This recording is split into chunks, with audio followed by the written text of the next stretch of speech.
안녕하세요. 홍순탁의 세금 이야기 6번째 시간입니다. 마지막 강의고요. 지금까지 어려운 세금 따라오시느라고 고생 많으셨습니다.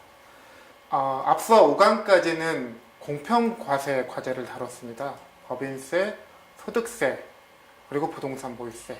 지금까지 다룬 이야기는 공평과세를 확립하기 위한 최소한의 요건에 해당됩니다. 큰 틀에서 보면 이명박 정부의 감세 조치를 원상 회복하고 소득이 있으면 과세한다는 원칙을 예외 없이 적용한 수준입니다. 공평과세가 되었다는 국민적인 공감대를 바탕으로 해서 본격적인 증세가 필요하고요. 복지증세가 필요합니다. 복지증세 방법으로는 개별 세목의 세율을 올리는 것도 방법이 되겠지만 큰 틀에서 사회복지세라는 접근이 주요할 것 같습니다. 재정관리 측면에서 보면 칸막이를 두는 목적세는 비효율을 야기하기 마련입니다. 시간이 지나고 나면 지출처가 세입은 있는데 지출처가 없어져서 사용처 없는 세금만 남기 마련입니다. 그런데 예측 가능한 미래, 중장기적으로 복지 수요는 감소할 수가 없습니다. 복지에만 쓰는 세금, 사회복지세는 그런 측면에서 보면 재정관리 비효율 우려가 별로 없습니다. 또 한편으로 보면 우리나라는 재정 지출에 대한 불신이 많습니다.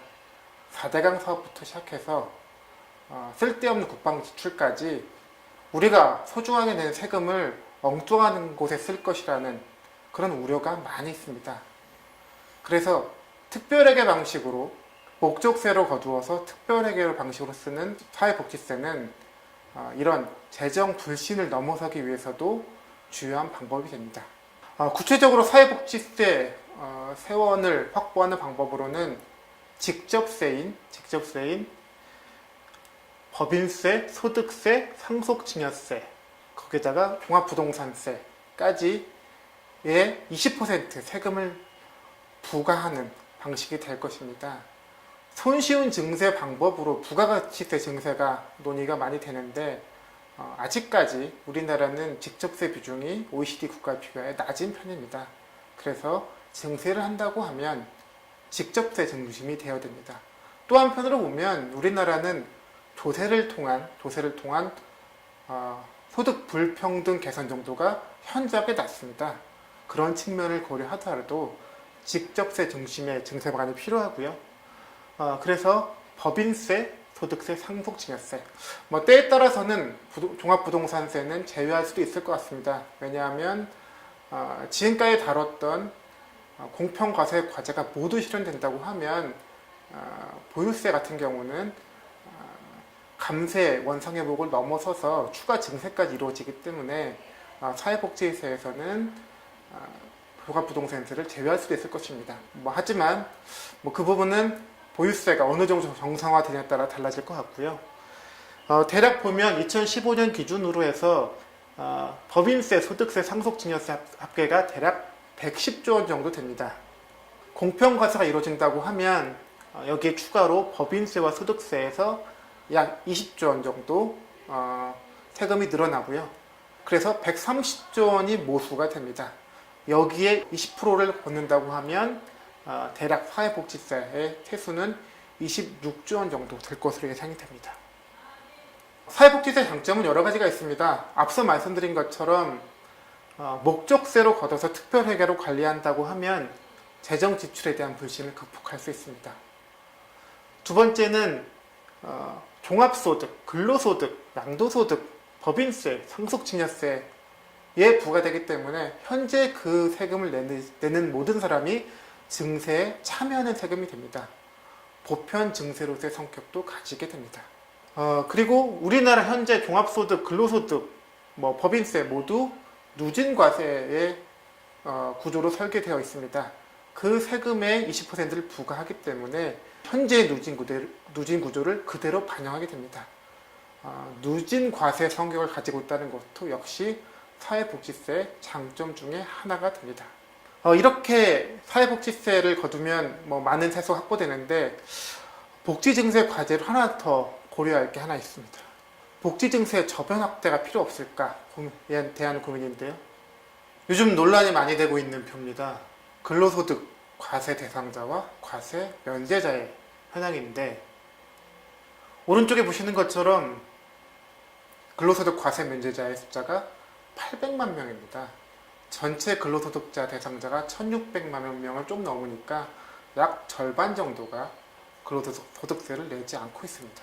이걸 추이로 좀 보면 인원 기준으로 2010년에 60.9%, 2011년에 63.9%, 2012년에 67.3%, 그래서 최종적으로는 2013년에 68.7%까지 과세 대상 비율이 올라갔었는데, 2014년에 잘 아시는 것처럼 소득공제에서 세액공제로의 전환, 그리고 2015년 연말정산 파동에 대한 보완책 시행으로 인해서 그 비율이 51.9%로 떨어졌습니다.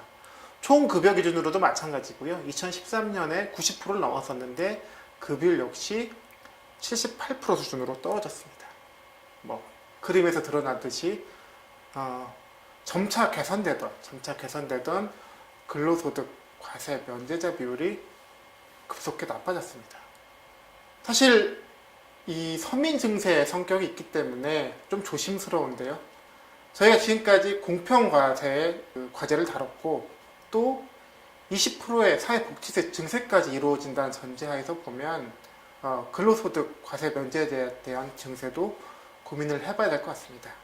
이 증세 기준으로 좀 심리적인 저항을 넘어설 수 있는 기준이 필요한데요. 일용 근로자의 세부담을 한번 고려해볼 필요가 있습니다. 잘 아시는 것처럼 일용 근로소득자, 가장 열악한 상황에서 일을 하시는 분들인데, 이분들도 세부담을 하고 있습니다. 이유는 일용 근로소득자는 원천징수만으로 모든 과세에 대한 의무가 종결됩니다. 사실 연말정산을 한다고 하면 돌려받을 수도 있을 텐데, 연말정산을 할 수가 없기 때문에 결과적으로 납부하는 세금이 있습니다. 그 세금을 계산해 보면 2014년에 총 급여가 58조 원 정도 됐고요. 일용 근로소득자의 세부담이 0.2조 원 정도 됐습니다. 총 급여를 기준으로 한 유효세율을 계산해 보면 약 0.42% 정도 됩니다. 0.42%, 지금 과세 면제자의 총급여가 115조 원이었으니까 0.42%면 약 0.5조 원 정도 됩니다. 이 정도를 기준으로 삼되 구체적으로는, 세부적으로는 어떤 누진성을 고려하는 방식으로 설계해보면 어떨까 싶습니다. 구체적인 방법으로 보면 지금 그 총급여 구간별로 과세 대상자의 유효세율이 있습니다. 가장 낮은 구간이 0.07이고요. 가장 높은 구간이 16.53 정도 됩니다. 이 세율을 그대로 과세 면제자의 총급여에 적용을 해보게 되면 100%로 적용해보면 1.13조 원 정도 나옵니다. 최근 그 근로소득 과세 면제자의 어떤 증세 방안으로 총급여 1% 얘기가 나오는데 좀 과도한 방안이라는 의미가 됩니다. 왜냐하면 과세 대상자와 동일한 유효세율을 적용해야만 그 숫자가 나오기 때문입니다. 과세 대상자 유효세율을 한 절반 정도 적용해보면 0.53조, 이 부분은 2천만 원 이하를 뺀 부분인데요. 이 부분을 뺀 이유는 최저임금 또는 근로소득이 워낙 작아서 세금을 내는 게 아니라 세금을 거꾸로 돌려주는 근로소득 장려세제 대상을 고려하면 초급이 2천만 원 이하 구간까지 근로소득 최저한세는 좀 무리가 있다는 생각이 들고요. 그거를 제외하면 0.53조 원 정도 됩니다. 앞서 얘기했던 일용 근로소득자의 세부담을 기준으로 한 금액과 유사한 금액이 되는데요. 이렇게 근로소득 최저한세를 부과한다고 하면 증세되는 규모는 크진 않습니다. 5천억 남짓이니까 크지 않지만 근로소득 과세대상 비율이 한 63%까지 올라가고요. 이 상황에서는 면제되는 부분은 사실은 총급여 2천만 원 이하이기 때문에 일부러 안 내는 게 아니라 낼 여력이 없어서 안 내는 정도만 면제된 것이라서 여력이 되는 모든 사람이 증세에 참여한다는 의미를 부여할 수 있을 것 같습니다. 지금까지 공평과세와 복지증세 쭉 살펴봤는데요. 한번 정리해 보겠습니다. 공평과세 과제로 저희가 법인세, 소득세, 부동산 보유세를 다뤘고요. 법인세 쪽에서 대략 10조 원 정도, 소득세에서 대략 10조 원 정도, 그리고 부동산 보유세에서도 약 10조 원 정도의 증세가 가능할 것으로 예상이 됩니다. 합산하면 약 30조 원 정도 되고요. 복지 증세로는 사회복지세에서 26조, 근로소득 최저한세에서 0.5조에서 26.5조 원 정도의 증세가 가능할 것으로 예상이 됩니다. 합하면 공평과세 과제와 복지 증세가 모두 실현된다고 하면 55.5조에서 69.5조 원 정도의 증세가 가능합니다. GDP와 비교하면 약 3.5%가 되는데요. 우리나라가 OECD 평균에 비해서 조세 부담률이 적은 게 약 7%입니다. 7%가 부족했었는데 한 절반 정도 따라가게 되는 건데요. 이렇게 절반 정도 따라간다고 하면 재정이 탄탄한 복지국가의 꿈을 꿀 수 있을 것 같습니다.